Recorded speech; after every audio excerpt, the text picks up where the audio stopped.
সবাইকে শুভেচ্ছা।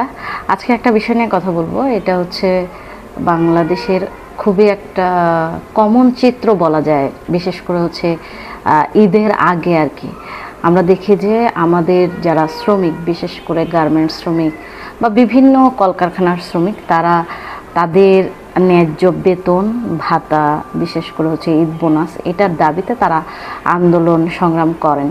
তো এটা প্রায় হচ্ছে একটা প্রতিনিয়ত ঘটনা কি, প্রত্যেক ঈদে এটা আমরা দেখি আর কি। তারা এই আর্তনাদটা আমরা দেখতে পাই।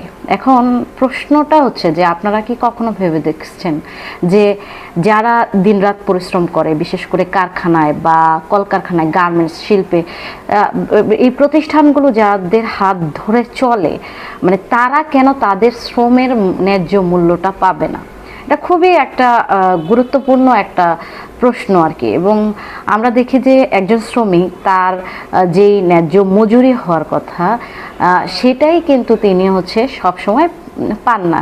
এবং সবচাইতে বড় কথা, এই শ্রমিকদের মাধ্যমেই কিন্তু যেই মুনাফাটা হয় সেটা পুরোটাই চলে যায় মালিকের মুনাফা হিসেবে। এবং আমরা দেখতেছি যে তারা শুধুমাত্র তাদের মজুরিটুকু শুধু কিন্তু পায়, বাকিটুকু কিন্তু পায় না। তো সেই মজুরিটাও তার দেওয়ার জন্য, একে তো তার মজুরির বৈষম্য আছে, আবার যেটুকু তার প্রাপ্য সেটাও সে পাবে না। আবার একটা ফেস্টিভ্যাল যদি হয়, ধরেন ঈদের সময়, মানে সে কেন তার বোনাসটুকু পাবে না?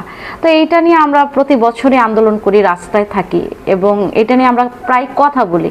এবং আপনারা দেখেন যে অনেক সময় আমরা দেখি যে গার্মেন্টস শ্রমিকরা তাদের বেতন, ওভার টাইম, ঈদ বোনাসের দাবিতে তারা আন্দোলন করেন, এবং কখনো কখনো তারা অবস্থান নেন, কখনো অনশন করেন। অনেক এক বছর তো মানে তারা হচ্ছে শহীদ মিনারে তারা ঈদের দিনে পর্যন্ত তারা হচ্ছে আন্দোলন করছেন। এবং সেই আন্দোলন করতে গিয়ে তাদের উপর প্রচুর আক্রমণ নেমে আসে। এবং এইটাকে কেন্দ্র করে যে ধরনের কথা আসলে বলা দরকার, যে যে স্তর থেকে কথাগুলো বলা দরকার, আমরা দেখি যে তারা কিন্তু এগুলো কথা বলেন না।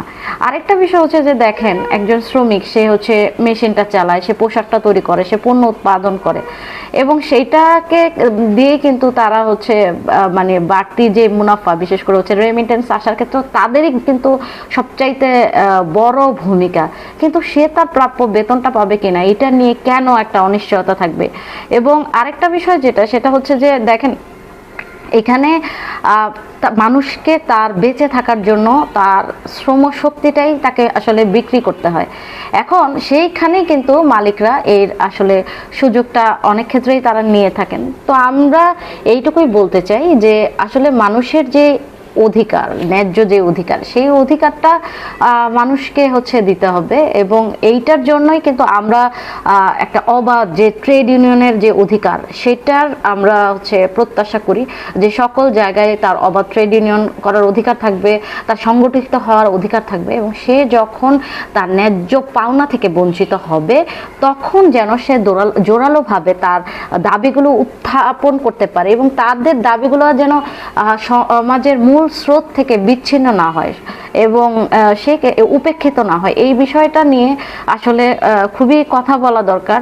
এবং এইখানে আমার মনে হয় যে আমরা যদি এইটুকু ভাবি যে আমাদের যে শিল্প এবং আমাদের যে অর্থনীতির চালিকা শক্তি, তারাই হচ্ছে আমাদের শ্রমজীবী মানুষ।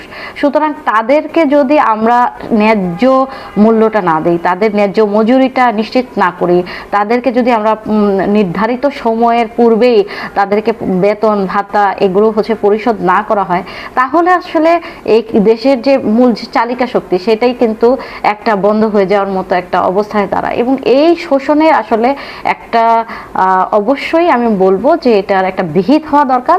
এবং আর যেন কোনো ঈদের আগে শ্রমিকদেরকে রাস্তায় নেমে আন্দোলন করতে না হয়, সে বিষয়ে মানে একদিকে মালিক পক্ষ এবং যারা সরকারে আছেন তারাও যেন এই ক্ষেত্রে ভূমিকা পালন করে।